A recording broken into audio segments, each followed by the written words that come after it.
కొత్తగా టైలరింగ్ నేర్చుకునే వాళ్ళ కోసం పఫ్ హ్యాండ్ ఎలా పెడతారో ఇప్పుడు నేను చూపిస్తాను. లెంత్ వచ్చి 7 పెట్టానండి, ఎందుకంటే వాళ్ళకి 5 సరిపోద్ది అన్నారు ఖర్చు కోసం అన్నిటికీ.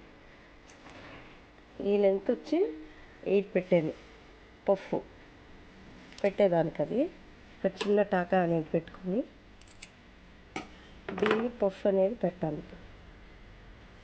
ఈ టాకా నుంచి ఈ టాకా వరకు పఫ్ అనేది పెట్టాలి.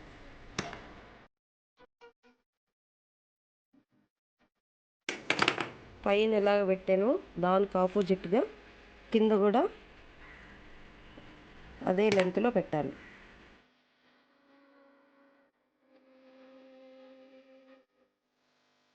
దీనికి ఇలా బోర్డర్ జాయిన్ చేసుకోవాలి.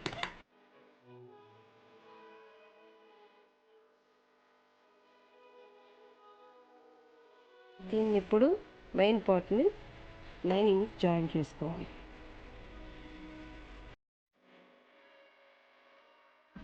ఖర్చు కనపడకుండా ఉల్టా వేసుకోవాలి.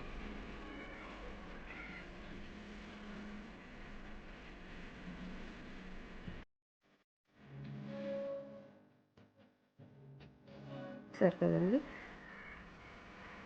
ఆ ఫ్రెండ్ ఎలా వచ్చింది.